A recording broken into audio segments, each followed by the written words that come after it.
нэвтрүүлгийн дэмжигч оюуханы ирсэн Majestic номын дэлгүүр.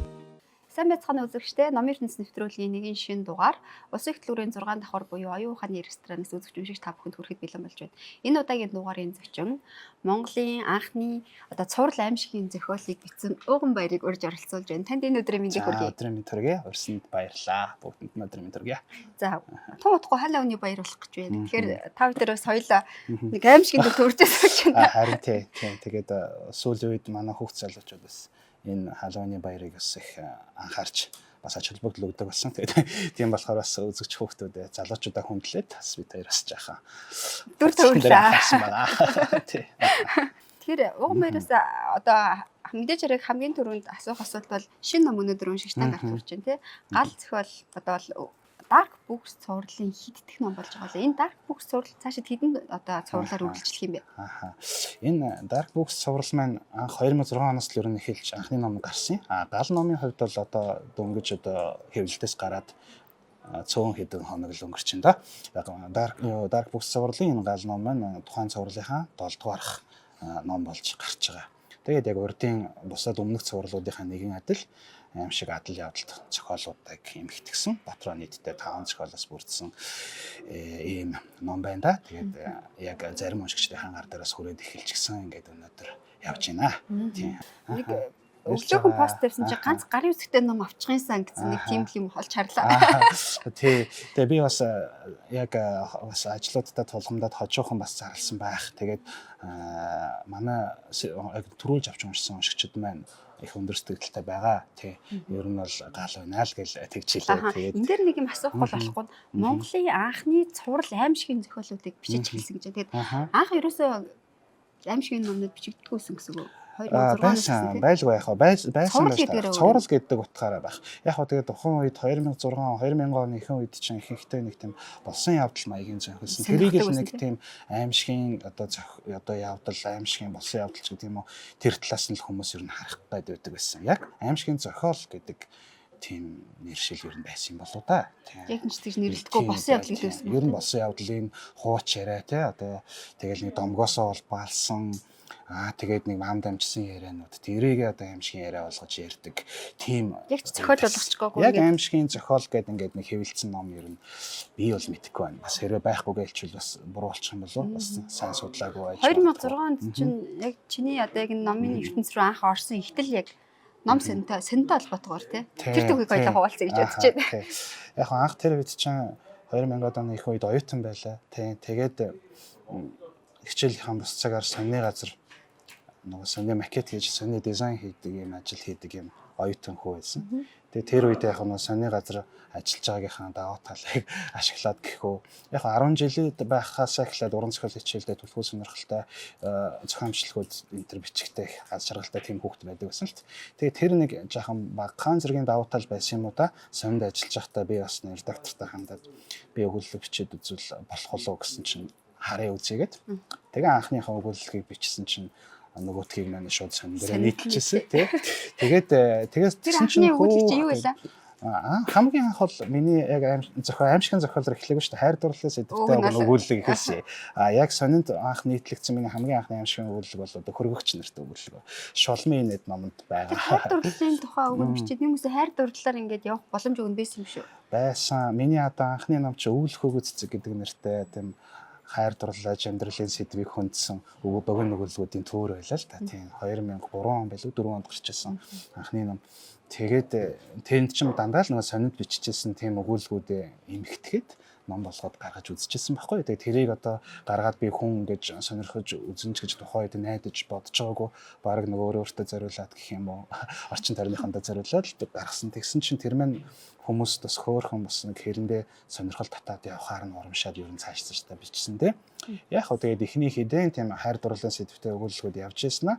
Дундуур нь нөгөө нэг сэдв бол арай зөнхлөөд байна тий. Арай нэг өөр сэдв одоо юу ажиллах вэ гэнэ чи жоохон бодооч гэхээр би аимшигын юм ер нь сонсох дуртай. Тэгээд багтаа ч гэсэн тий. Тэгэл байрны өмнө байрныхаа найзуудтай зохиогоод аимшиг явдал гэдэг ярьдаг байсан. Тэгээд аимшиг төрөх гэж магадгүй тий. Болсон л айгүйх ярьдаг.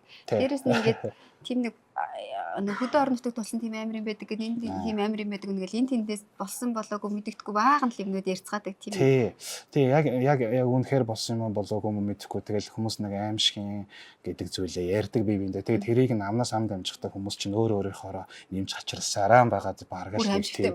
Тий бүр аимшигтай илүү адал явдалч болоод ирдэг байхгүй. Тэгэл би ч гэсэн л дээ тэгэл зохиогоол нэмж хачирлаа л. Үеийнх нь ойрлуулсан ярьдаг. Яг ном бичихэд нөлөөлсөн хүн гэвэл ямар хүн байж болох. Одоо нэг багт нээж ном уншдаг гэсэн ч гэдэг юм уу. Эсвэл ингээ гэр бүлийнхэн орчин номтой орхон байсан ч гэдэг юм уу. Манай би одоо найзаагаа л нэрлэх юм байна да. Манай найзындаа би жоохон бахта хажуу орцныхаа найзанд ороод бас цагийг өнгөрөөдөг тоглодог гэсэн. Тэгэнгүүт тэдний гэр бол дүүр ном ийсэн. Дүүрэн л ном байдаг. Том өрөөнийхэн талан ном, коридор ном, жижиг өрөөнд нь орсон ч гэл ном. Тийм. Тэгээд тэр надад тухайн үед хүүхэд байх насанд айгүйх тийм юу өгчээсэн дөө. Тийм одоо тэндээс нэг үлгэр жишээ авч гэдэг ном чи яасан гоё юм бэ гэсэн тийм бодол. Тэгээд нэг ганц ном уншаад үзэх болгон тэндээс гоё одоо гоё эрг сэтгэл хөдлөлүүдийг мэдэрдэг. Тэгээд тэр ном дуртай болсон доо.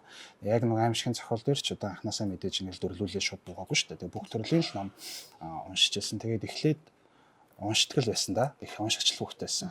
Тэгж жаад өөрийнхөө өнгөө болсон байна тий. Ер нь тэгж хэлж байна. 20 жил болж байгаа шүү дээ. Одоо жишээлх юм бол энэ шулмын нэт ном уншигчтай түрээд 20 жил болж байгаа гэсэн үг. 20 жил ингээд уншигдаад зарагцаар байна гэдэг чинь бас чамгүй амжилт шүү дээ. Тэгэлгүй яг хөө тэгээ энэ дээрээ бол өөрөө би айгаа баярлдаг миний номыг ингээд цагаа зарцуулаад дэлгүүрт зорж ирээд тэгээд мөнгөө төлөө таавна гэдэг бол миний хувьд айгаа том хүндэтгэл тэгээд айгаа хариуцлага байхгүй юу. Тэгэл номын дэлгүүрүүдээс таны ном борлуулалт хийгдлээ гих болгонд би баярлахын хажуугаар айгаа айдас бас мэдэрч хүмүүсийн өмнө хүлээж байгаа. Ном зардаг юм бас айдсыг мэдэрч. Тий. Айдсыг л ер нь их мэдэрч чадчихвэл ном маань илүү аимшигтай байна. Айдсын мэдрэмжийг амсаагүй айж төгшөж үзээгүй хүн гэж байдаггүй. Хүүхд тахтаа ер нь тийм айж болсон явдлуудаас л их анх аимшигын мэдрэмжүүдийг авчихсан да. Тэгээ аимшигын гэхээр хүмүүс чинь нэг тийм юу харах гэдэг юм. Өөрийнхөө яг ингээд бүр ингээд одоо юу гэдгийг шоконд орсон тий. Айгу хүн дээр хүлээгээд тавцсан. Тийм зүйлсүүдээ аимшигын юм авлаа гэж ойлгох гэдэг. Тий. Энэ ярианы жоохон entertainment талаас ч гэдэг юм уу тий. Одоо хүмүүс яагаад аимшигын зохиол аваад мэдрэмж аваад энийг ингээд одоо юу гэдгийг гоё бусдаагаа хуваалцаад ингээд яваад байна гэдэг чинь тэр нэг цаана нэг бас нэг гоё хүний сэтгэлд нэг тийм өөр зүйл мэдрэмж өгөөд ах шиг байна л та тий. Одоо юу гэдэг бид нар чинь аимшигын кино үзчихэл аимшигын одоо зохиол уншиж юм уу дараад нь ёх гэдэг байхгүй тий. Энийг л ер нь авах гэж тэр аимшигыг ярьдаг. Энийг хөлс гараал ингээл бие чангалаа тий. Йой за тий ёх гэж нэг эн чин зүгээр нэг тэр аимшигын зохиолын цаана байгаа одоо амар тайван байдлыг нь мэдрүүлж өгч байгаа тийм нэг юм уран арга байхгүй юу? Тийм би тэгж харах. Таны уран арганд орсон хичнээн мянган уншигч байна. Одоо та хичнээн мянган ном ертөнцөд одоо уншигчтай төрөхтэй юм гэсэн үг. Энэ бол ямар ч 20 жил зарагдсан. Одоо ч гэсэн зарагдчихж байгаа гэл бодохоор тий.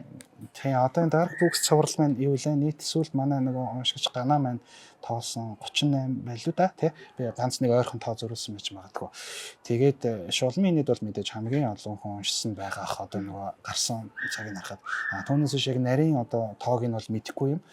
Сүлд ингээд дээрээс нь аудио хэлбэрээр уншигчтай төрөөд байна. Тийм одоо энэ жилээс л одоо аудио хэлбэрээр хургиж эхэлж байгаа юм. Тийм тэгээд ингээд багцаалда тарахад одоо нарийн тааштай хэлж мэдэхгүй байна. Ямар ч тач ингээд жилээс жилд ном гаргах болгонд нөгөө уншигчд маань нэмэгдсэн байдаг. Надад хандж байгаагаар л одоо дүгнэхэд тэгээд ямар ч байсан за манай уншигчд бас нэг мянгаар өсөд л байгаа юм байна гэсэн л тийм бодолтой. Тэгээ гадаадаас бас их хүмүүсээс холбогдоод байгаа сүүлийн үед тийм тэгээд яаж хургуулах вэ? Энэ тэндээс тэр улсад авмаараа ингээд тэгээд тэр хүмүүст хүргэх бас гарцыг бас өөрийнхөө чадлын хэмжээгээр боломжийг хүрээнд нээж л байгаа. Захимар бол энэ дээр худалдаж аваад сонсох боломжтой харин тийм. Захимар уншиж болохоор нэвтрүүлгийн дэмжигч өндөр хурд найдвартай ажиллагаа Якузана net. Стивен Кингийн зохиол бүтээлүүд нөгөө тодорхой хэмжээр кино зохиол, дэлгэцийн бүтээлүүд ингээд болсон байдаг те. Ийм богино хэмжээний шорт сторууд те. Таних байдаг. Миний зохиолууд чинь за кино дэлгэцэн дээр одоо гарсан нь бол нийтдээ за миний мэдж байгаа 6 7 ч байна уу? 7 зохиол байна тийм зохиол байна. Нэг богино одоо зохиомж маягаа оруулах юм бол нэг 8 орчим болчих واخа та. Яг ингээд кино болоод одоо энэ зохиолыг сэдвлээд кино болгосон нэг 6 кино бол байгаа. Та тэдгээр сэтгэл хангалуун байдаг. Одоо өөрийнхөө би нөгөө миний зохиол одоо хүмүүст одоо таалагдаад гэх юм уу те. Тэгээд нөгөө кино уран бүтээлчид сонирхоод одоо таны зохиолоор кино хий гэдэг энэ саналыг тавьсан гэдэг утгаараа би сэтгэл хангалуун байдаг тэр хүмүүстэй баярлж байна. Тэгээд нөгөө манай уншигчд маань болохоор янз янзын өөрийн олон ургалж үзэл бодлоор тэр кинонуудтай ханддаг юм шиг үлээ. Би өөрөө болохоор цаасан дээрээ л тонгоцохоос биш кинод элэгц рүү ороод ирэхээр би бол мэдхээ байдаг.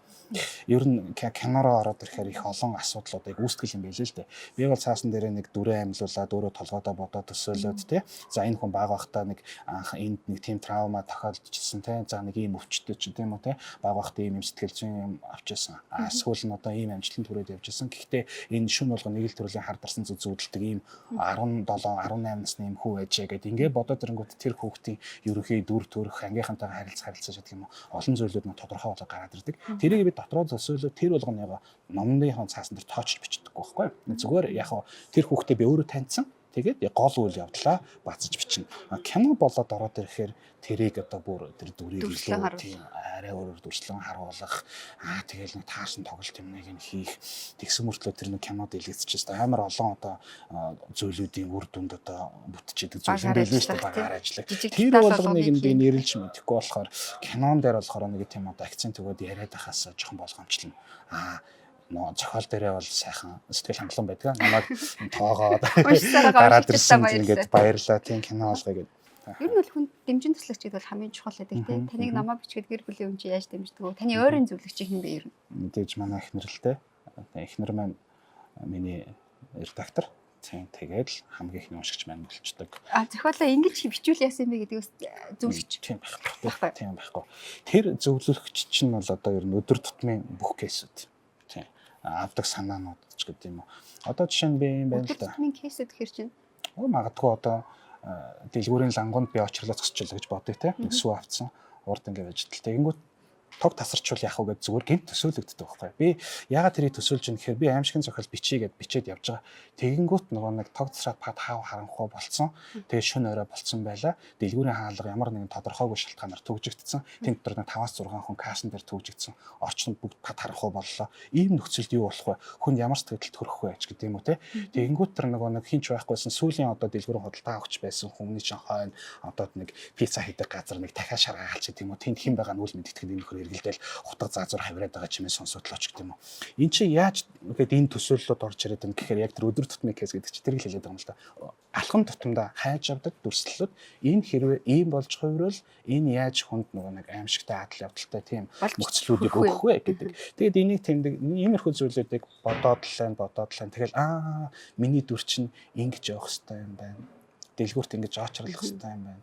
Улс их дэлгүүрт шөнө өрөөнд цагаар гинт төгжигдэх хэрэгтэй юм байна. Таван цаараа тийм ийм том зааланд үлдэх хэрэгтэй юм байна. Тэгээд нөгөө нэг манекенуудын хажуугаар явхад нөгөөдөл нь хөдлөх хэрэгтэй юм байна ч гэдэг юм уу. Тэгээд энийг мэдээж хэрэг нөгөө нэг яаштай одоо утга явдалтай холбоно тийм. Даас нь тодорхой хэмжээний үйл явдал хөндөгдөж таа. Тэгээд энэ мэдчлэнгээр л нөгөө санаа нь одоо байнга алхам тутамдаа хайн. Тийм. Одоо танд төрж байгаа ямар санаа байна? Одоо бид нарыг хараад юм эсвэл тийм бэ? За одоо юу гэдэг чинь битээ одоо ингээл хэдүүлээ ингээд яриад сууж байгаа л те байжсэн чинь манай зэрэгтэл сууж байгаа зарим нэг хүүхдүүд одоо мэдээ харцсан байл та тэгснэ хөөе 3 хоногийн өмнө зохиолч байгаа юм байна нас орсон байж таа гэж хэллээ гэж бодъё л та. Тэгвэл би хин юм бэ те өөртөө чи хин яриад сууж байгаа юм байж юм уу? Нэг иймэрхүү байдлаар л одоо яг санаа төрөөхөөр би газ төсөөлөхөөр нэг ийм юм санаанд орж ирж байна. Эндээс нэг юм хугарал үсээд байгаа байхгүй тийм. Одоо хүн юунаас айдах юм гээд хүн таньдаг юмнаас айхгүй тийм. Яг нэг юм байж боломгүй нэг гажуудал гарах нэг тийм зүйлүүдээс хүн хүйгээд цочдог нэг юм авдаг. Тэгээд тэрийгэ хөөгөөд ингээд номдоо шимтдэг. Ер нь миний саяын нэг жишээ бол ер нь зөв жишээ юм байна л да. Би хинтэй байсан юм бэ гэдэгтэй энэ хүнд нөгөө нэг амт өгдөг байхгүй юу.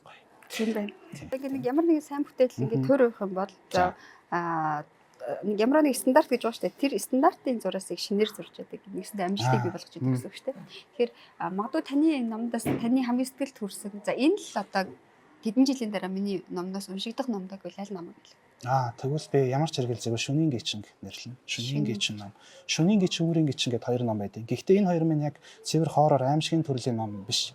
Нэг жаахан нэг тийм нууцлаг учир бүтээлэг үйл явдлуудтай өгүүлэлгүүдийн төвөр юм байна. Тийм.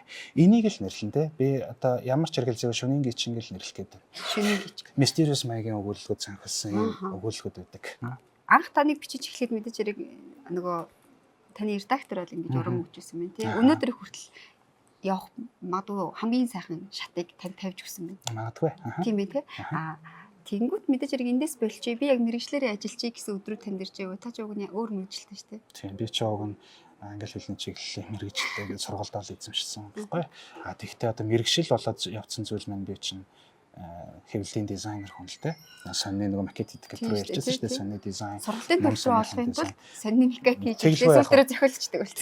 Тэгсээ. Ер нь тийм хүн болох юм болцсон. Тэгээ явцсан. Тэгээ энэ нөгөө хүн яг юунд цагааг зарцуул чинь түүндээ нөгөө мэрэгчлэн болдог. Энэ ер нь амьдралын ерөн зүйл. Тэр хүн одоо магадгүй ямар диплом өртлөөд явж байгаа юм одоо тийм ч чухал магадгүй биш болсон юм болоо да. Мэдээж зарим хүмүүсийн хувьд ярьж байгаа шүү дээ тий.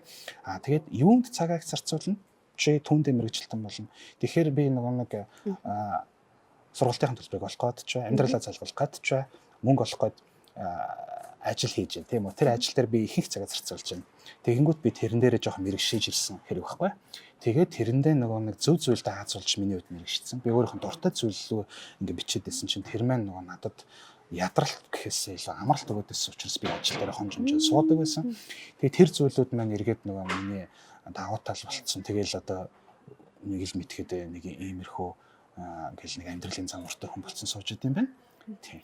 Одоо дизайны тал дээр бол нөгөө олон жилийн туршид хамт яваа нэг 100 хэдэн харилцагчтайхаа дизайны захиалгыг л ер нь авдаг. Тэгээд аль болохоор нөгөө дизайнерс жоохон халгаатт. Нэг юм олон удаа хийхээр өөрийгөө дахин давтаад байгаа юм шиг жоохон залхах мэдрэмжтэй. Тийм байна. Гэхдээ дизайны ажилч бай, ном зохиол хоёрч бай дандаа нөгөө шинийг эрэлхийлж идэг болохоор залхалт гэдэг талаас арай нэг өөр. Гэхдээ яг л нэг юм ингээл дандаа л тоос уруулч юм эсвэл дандаа л нөгөө нэг л төрлийн усгал бичээтэй байл тэр бол одоо нөгөө ажил биш шийтгэл болж байгаа шүү дээ.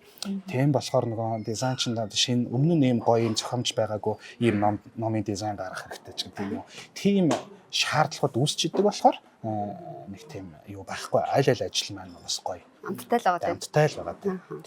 Одоо нэг өмнөхөө давуулах хэцүү байдаг л да нэг талаас тийм их гоё тэр. Энэ нэг альваг нөгөө таньж мдэггүйгээсээ би төхөө айдаг гэсэн шүү дээ. Тань одоо таны амьдрал таньж мдэггүй зүйлгэл байлгүй яах вэ? Хүн чинь тэгээд нэг юм таньж мэдчихлээ ч гэдэг юм уу. За нэг за яг би нөгөө дизайнер болохоор тэр талаас ярил л нэг програмын учрыг болоод ирэхээр ингээд нэг таньж мэдээд ирэхээр нөгөөдхөөс нөгөө анх ингээд ажил эхлэж байхад чинь нэг шинэ програм ихтэй ч гэсэн бие барайл ингээд айдаг энийг нь дарчгаар яадаг юм бол энэ цэцгийн орчгоор нь болохоо ичтэн болов гэдэг айдсууд байдаг. Таньж мэдээд ирэхээр тэр айдсууд байхгүй болдог. Тэр нь бүр надад бүр миний хань нөхөр болж ирж штэ тийм. Яг энтэй адилхан нөгөө альва юмыг таньж мэдээд ирэхээр тэр маань нөгөө айдс биш болоод миний юм болно. Гэхдээ нэг юм таниад мэдчихэд дараад нь дахиад таньж мэдэх ёстой олон одоо зүйлүүд ингээд байгааг хардаг байхгүй юу. Нэг юм жижигхэн нэг юм товцгоны орой дээр нэг яаж иж байгаа гараал за энэ нийл дээр гарчвал болчих юм байна гэж бодоод гараад иртэл тэр товцгийн дээр гарснараа тэрнээс өндөр олон уулс байгааг хардаг. Тийм. Тэгэхээр яг энэтэй адилхан нэг бяцхан зүйл ямар нэгэн зүйл бяцхан гэлтгүүдээ таньж мэдлээ гэхэд түүний цаана дахиад таньж мэдээч намайг гэсэн олон асуудлууд олон зүйлүүд даваанууд ингээл харагддаг та. Тийм болохоор одоо ч гэсэн би таньж мэдэх гээл ингээл одоо мэдхгүйгийн зовлондоо ингээл эрэгтэл байж лээ. Тийм. Танаас нөгөө нэг зохиолчдыг одоо нэрлэлтэй гэжсэн тийм. Та ер нь бусад зохиолчтой зохиол бүтээлэг уншдаг уу? Уншдаггүй яах вэ? Гэхдээ би юу л яаж байна да? Гадаадынхны зохиолыг л жоохон түлхүү уншаад байна да янз тийм. Тэгээд сүүлд ямар нэг сүүлд би Муракамигийн номыг уншсан. Тийм, торгон зэргийн хорон дарга аллахыг уншсан байна. За гэж. Тэр чинь аим шиг ном шээ. Аим шиг ном шээ. Муракамигийн хэв маяг таалагддаг. Тэгээд тэрийг нэрлэх юм байна да. Сүүлд уншсан гэхээр. Нөгөө анх аим шиг зохиол бичиж эхлэхгүй шүү дээ. За. Энд бас аим шиг зохиол байгаа шүү дээ. Хоёул тэрний талаар ярих гэж бодож байна. Хүмүүс бодлохоор нэг ууган баяр гингүүд мэдээж хэрэг аим шиг зохиолууд байгаа. Гэхдээ яг аим шиг биш хайрын бэлэг гэсэн нэг юм одоо нэг таны анхны эхлэл шиг юм сайхан хоёр ном биш. Энэ хоёр номын тухай уншиж таас ярьж байгаа гэж бодож байна. Яг оноо тийм. Наад чинь бас нэг цөөн хөрөөнийх нь хөөрх мэддээ шүү. Тэгээд энэ мэн нөгөө би түрүү анх хэлжсэн өвөл хөвгөц цэцэг гэдэг миний анхны ном орчихсон. Тэрэнд орж исэн зарим нэг өгүүлбэрүүдээ сорчилж аваад ингээд дараа нь бичсэн өгүүлбэрүүдтэйг нийлүүлээд ингээд нэг юм хайрын бэлэг нэртэй юм богино өгүүлбэрүүд юм төөр ном байдیں۔ Тийм. Тэгээд энэ ном бол нэг хүнд нэвтээх, нэг хөрхэн амралт өгчмөр, нэг хайртай хүндээ нэг бэлгэлчмээр, тэр хүндээ нэг аз жаргал бэлгэлчмээр бол энэ номыг ингээд айгуу сонгол, айгуу гоё тохиромжтой сонголт энэ айгуу гоё үг гэж тараа. Уух кофений чинь амтыг нэмж уршлах замд тань урам өгнө гэдэгт итгэж чинь гэж байна. Тий. Яг тэгж итгэж энэ номоо бичсэн. Тэгээд энийг одоо би уг нь 3 дугаар дэвтрээ зүүдэлж үзээгүй хүн гэдэг нэртэйгээр ингээд бичээд энэ хайрын бэлэг цувралаа хаана гэж уг нь төлөвлөсөн байгаа. Тэгээд тэрийг бас хараахан гүйцэж чадахгүй юу дахиад сонирхолжуулах болох юм тий. Харин тийм. Тэгээд одоо хүн хамаагүй ингэн тэгнэ гэдэг амлалт төхөөсөж жоохон боломжтой гэдэг болчиход байна да. Манай тэгээд уншигчид чинь нөгөө амлсан чи яач вэ гэдэг тий. Тэгээд тэр нь зүв байхгүй. Би нэгэд би амлсан юм чинь тэгтэл нөгөө зохиол бичих чинь бас их хэцүү бэрхшээлтэй тий. Холын замд явж байгаа болохоор бүх ямыг нь би нөгөө тодорхойлж харж хэлж чаддаггүй. Эхний нүдэнд харагдаж байгаа нэг 100 метрэл одоо харж урагшилдаг шүү дээ зохиол бичих чинь. Тийм болохоор тэр дунд дараад нь тэр 500 метрийн цаана намайг ямар бартаасаад хүлээж байгааг мэддэг болохоор тэнд нэг нүхэнд унчаад хэсэг гацхгүй байдаг байхгүй. Тэгээд тэрнээсээ би заавал гарна л да. Гэхдээ тэгээ гартлаас цаг хугацаа зарцуулах гэдэг. Тиймээсээ болоод би нөгөө одоо цаг тавуулж ном бичлэлтэн дээр ялангуяа хүмүүст нөгөө амлалт өгөхөөс болгоомжлтыг. Тий. Алаг хонгор өрсөн минь оюуны мэлми энд нээгдэж амьдрал турших нь эрдмийн гэгээ дагаж цацрна. Энэ өргөнд саатахтаа би оюун санааныхаа ертөнцид тохолдог. Ном бол оюуны хоол, тархины тэжээл юм. Энгийнээс эгэлбүйт хүргэх. Энэ бол Majestic. Ингээд хүүхдүүдээс асуулт асууж эхлэе. Тэгээд уун бэр зохиолчоос асуух асуулт байл бүгд одоо нээлттэй асууж болно. Өдрийн мэнд хүргэе. За өдрийн мэнд. Таны энэ номны өрөөний гэрлээ асаасан чичээ түүнийг олж харахгүй харин галыг асаа гэсэн үг. Аха. Тэр ер нь ямар утгатай үг юм бол? Юу юм байгаа юм бэ? Манай энэ гал номонд 5 зохиол байгаагийн нэг нь өвөө гэж зохиол байгаа. Тэр зохиолыг уншсан хүн энэ номын слоган маягийн үгний утгыг ойлгоно. Яг ухаанда харанхуйд гэрэл асаахаар тэр зүйл харагдахгүй. Зөвхөн галын гэрэлд харагддаг тийм үзэгдэл тухайн зохиол дээр нь гардаг байхгүй. Тэгээ би тэндээс цонхолж аваад наад үгүй чинь номынхан cover дээр ашиглахаар шийдсэн. Тийм. За баярлалаа. За баярлалаа. Та ингээд яагаад ингээд цуврал аимшигын ном зохиолсон бэ? Яг энэ дээр нэрээ нэг юм тодтогч хэлэх хэрэгтэй юм байна. Цуврал гэхээр нөгөө нэг өмнө нь бичижсэн зохиол үргэлжлээд байгаа гэсэн ойлголт бас төрүүлэх гэж магадгүй. Тийм биш. Одоо Dark Books цувралын 7 ном манд олуула дандаа биедээс өгүүлэлэг туужуд байж байгаа. Тэгээ яг цуврал гэдэг талаар нь зөвхөн сэдвийн хувьд цуврал гэдгийг нь ярьж байгаа. Тэгээ яг одоо юу гэдэг юм те жоохон сурцсан гэх юм уу? Одоо би аимшигын зохиол бичээд тодорхой хэмжээнд хүмүүст хүрээд нөгөөдөл маань эерэг байдлаар хүлээгээд авцсан болохоор энэ нь надад урам өгöd шүү дээ те. Тийм болохоор би дахиад энэ аимшигын зохиолоо хэрвээ бичээ гаргах юм бол хүмүүс дахиад дуртайгаар хүлээж авах юм байна гэсэн бодол нийтгүрт надад төрж байгаа юм байна. Тийм болохоор нэг энэ аимшигын зохиолоо өргөжлүүлээд яваа. Тэгээ нөгөөтэйгөр магадгүй яг энэ аимшигын төрөл жанр нь миний хувьд магадгүй давуу тал болж тусаад байна уугүй юу гэсэн бодлын үүднээс энийг бичиж байгаа. Тэгээ 3 дугаарт бол мэдээж би өөрөө дуртай энэ сэдвтэй маш их дуртай. Тэгээд одоо баг автоматар л бодож идэг болсон. Тий. Энэ айдас чигшил гэхээс илүү миний entertainment бараг л нэг бодлын хэв маяг болцсон учраас тэгээд энтэйгээ зууралдаад яваа. Тий. Ингээл цуврал болгоод яваад байна даа мэд. Юу ч гэсэн танд энэ өдрийн мэндийг хүргэе. За тэгээд одоо ерөөхдөө бол таныг анх болохоор харийн зохиол гаргасан гэж сонссон. Тэгээд одоо ингээд аимшигын зохиол гаргахтаа яг анх яг ингээд ямар хүчин зүйлээс олж та ингээд аимшигын зохиолыг гаргая гэж юу бодсон бэ? Ямар хүчин зүйлөө танд юу нөлөөлсөн бэ? Ааха. Ер нь шинэлэг юм хайсан гэх үү. Аимшигын хайрын сэдв бол гайхалтай сэдв. Тэгээд их түгээмэл тэгэд хүн бүхэн л ер нь биччихсэн юм да. Тэгээ үед чинь яг бичдэг хүмүүс. Тэгээд би арай ч өөр юм бичих юмсан гэж бодсон чинь надад арай ойрхон мэдрэх боломжтой аимшигын зохиол байсан байхгүй. Тийм болохоор эхний ээлжинд нөгөө наад асуултанд чинь хариулах үг бол эхний ээлжинд би өөр байхыг хүссэн учраас арай өөр сэдвээр оролдох эхний сонголт маань аимшигын гэдэг үг орж ирсэн. Тэгээд энэ сэдв рүү орсон доо. Ер нь цаавар ойрхон байсан юм шиг байлээ угаасаа тий. Болсон явдал цохоогоод яриад байдаг гэсэн нэг бодоход тий. Тэгээл орсон доо. За танд баярлалаа. За баярлалаа. Эхний ном штэ гаргасныхаа дараа ингээ хүмүүст за нэг ийм ном байдэн шүү гэснийхээ дараа та ер нь ямар сэтгэлдэл санаа ер нь сэтгэл санаа ямар байсан бэ? Тий одоо тэр үеийн мэдрэмжээ эргээд санахаар одоо итгэж ядмал байсан да. Тийм би одоо Majestic тухайн үед шулмын нэд номыг нэг 10 ширхэг чөлөө тавьчаад Нэг энэ дэлгүүртэй. тий яг энэ дэлгүүрт байсан санагдчих тий. Энэ дэлгүүртэлтэй яг энэ л байсан. Тэгээд хэд хоногийн дараа ирээд үтсэн чинь хоёр нь алгуулцсан. Би тэгэл ангуу номнуудаа тоолаад тэгсэн чинь хоёр нь байхгүй болц би өстэй амар баярлаад яана манай найз ч юм уу манай хамаатан намаа урамх гээд авцсан болоо гэж утсан чинь үгүй байсан байхгүй. Тэгээ бүр чи миний номыг авчуу гэд миний номыг авах боломжтой нэг ганц нэг хүмүүс руугаа асуусан чинь үгүй байсан. Тэгээд би тэрнээс авах мэдрэмжийг одоо юу гэмээр юм те.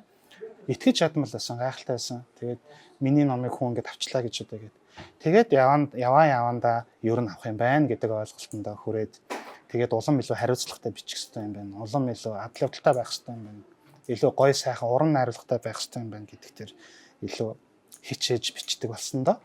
Гайхалтай мэдрэмж байсан. Анхны мэдрэмжийг бол юугаарч сольшгүй. Өдрийн мэндийг хүргэе. Та яг анхны номоо нээснээс хойш өдийг хүртэл шантраад энэ зүйлийг хийж чадахгүй юм байна гэсэн хугацаа танд байсан уу? Байсан шүү. Байсан. Зохиолынхон дунд гацчгаар л тэгж бодд юм да. Тэгээ хайрын цаг хугацаа энэ хүртэл би энэ нэг одоо 6 сарын туршид энэ 200 нүртэй одоо юугаач зууралдаа дуусгаж чадахгүй нэ хэрэггүй эхэлжтэй гэж бодох. Түүнээс бүр өнгөрсөн улам бүрдээ бол огт харамсаагүй. Ухаан зохиолыг эхлүүлээд явцсан. Одоо юу гэх юм те энэ ялангуяа энэ хар номонд байдаг хар гар гэдэг зохиол дээр бол айгүйх ядарчилсан байхгүй. Тэгээд энийг дэмий эхэлчлээгээ бодохоор зарцуулсан цаг хугацаа нь хайран байгаад байдаг. Тэнд халдан орчоод гацчаад. Тэгээ энэ тийм тэрийг л одоо харамсал гэж нэрлэх юм. Яг ингээд нэг зохиолынхаа явцад төгжээнд орчоод урагшаа ахиж чаддаггүй, ухарч чаддаггүй, нэг наашаачгүй, цаашаачгүй болцсон үедээ яг энэ сэдв рүү хэрэггүй орж идэ арай нэг хөнгөн юм барьдаг байжээ л гэж бодчихсон тийм тохиолдлууд бол байсан. Бусдаар бол гайгүй. Одоо номоо бичээд бүрэн дуусгацны дараа бол яах гэж энэ номыг бичивдэ гэж бол бодож байгаагүй. Баярлаа. Та шинжлэх юмыг бичих хүссэн гэсэн шүү дээ. Тэгээд хэрвээ та аимшигын төрлөөс биш өөр төрөл бичгээр бол ямар төрлийг бичих байсан бэ? Би одоо учраа битүүлэг нууцлаг гэсэн төрөл гэх юм байна. Гэхдээ тэрийг бичээд эхэлсэн юм байна л да. Нөгөө шөнийн гिचэн өөрийн гिचэнгээ хоёр ном дээр энэ болохоор аимшигын биш мөртлөө октоос хайр дурлал биш. Нэг тийм mysterious drama маягтай л зохиолууд байгаа. Дандаа нэг тийм гажуудал талдаа цаг хугацааны гажуудал гэдэг юм уу. Сүнс гэхээр л заавал хүнийг айлгацж байгаа байх. Дандаа тийм муу ёрын зүйл биш гэдэг талаасаа. Яг нөгөө шинийг эрэлхийд шиний мол гой бичгэнсэн гэсэн бодлын үр дүнд үүссэн хоёр ном бол яалтчгүй шөнийн гिचэн өөрийн гिचэн хоёр байна. Тэгээ энэ дээр болохоор сүнсийг заавал айх талаас нь биш байдлаар бичих гэж оролдсон. Тэгээ тэрэндээ ч өөрөө би сэтгэл хангалуун байгаа. Тийм байгаа да. Тэгэхээр одоо нууцлаг гэдэг сэдвэл миний хувьд хамгийн амттай сэдв байгаа. Аимшигын гэдэг категори төр орхиод ярих юм бол. Танд баярлалаа. За баярлалаа. Чамд танд энэ өдрийн мэндийг хүргэе. Та тэгээ энэ номыг тэгээд хэдэн эцээ гэсэн бол. Галыг уу? Гал ном маань энэ онд одоо гараад сар орчим болох гэж байна уу юу л байна да. Одоо хэвлэлтэнд ороод шулмын нийтийг анх 2006 онд хэвлүүлж исэн байдгийн. Тэгээ 2005 онд хавцаа биччихсэн болоо да. Зохиолчтой ингээ баярлаа. Бидний цаг гаргаад ингээд асуултанд хариулаад явсан. Тэгээ бас номоо танилцуулсанд баярлаа. За баярлалаа. Нэвтрүүлгийн дэмжигч оюун ухааны ирсэн Majestic номын дэлгүүр. Номын ертөнц нэвтрүүлэг оюун ухааны ресторан Majestic номын дэлгүүрээс хурж өндөрлөж байна. Тэгэхээр уншигчдыг ер нь хүнийг төсөөлж дунгуулна гэдэг тийм хүнд хөдөлмөр байдаг. Энэ хөдөлмөрийг хийж яваа. За айдсын мэдрэмжээр уншигчдыг хөвлөж байгаа ууган байрта уран бүтээлийн өндөр амжилтыг хүсье. Тэгэхээр гал ном өнөөдрөөс эхлэн Majestic номын дэлгүүрт худалдаалагдж байна. Тэгэхээр тусгай өрөлт төхийн энэ тасгаас та бүхэн худалдаа авалт хийгээрэй. Бидний урилга хүлээн авч хүрэлцэн ирсэн танд маш их баярлалаа. За маш их баярлалаа. Тийм та бүхнийг намайг энэ нэвтрүүлэгт тавьж оролцуулсан явдал талархлаа. Тэгээд уншигчдаа бүгдэнд нь бас ханс жаргал сайн сайхныг хүсье. Одоо байгаа амьдралынхаа сайн сайхныг улам илүү гоё сайхан мэдрээрэй гэж хэлье да тий. За ингээд тун удахгүй хал өвний баяр болох гэж байна. Тэгэхээр энэ өдрийг бас аимшигтай гоё өнгөрүүлээрэй гэж хүсье. За баярлалаа. Тэгээд үзэгчтэй ч гэсэн бас аимшигтай гоё өнгөрүүлээрэй гэж үзэгчдээс хэлье да тий. Нэвтрүүлэг оюун ухааны ресторанаас хүрлээ. Дараагийн дугаараар иргэд уулзъя. Баяртай үзэгчтэй.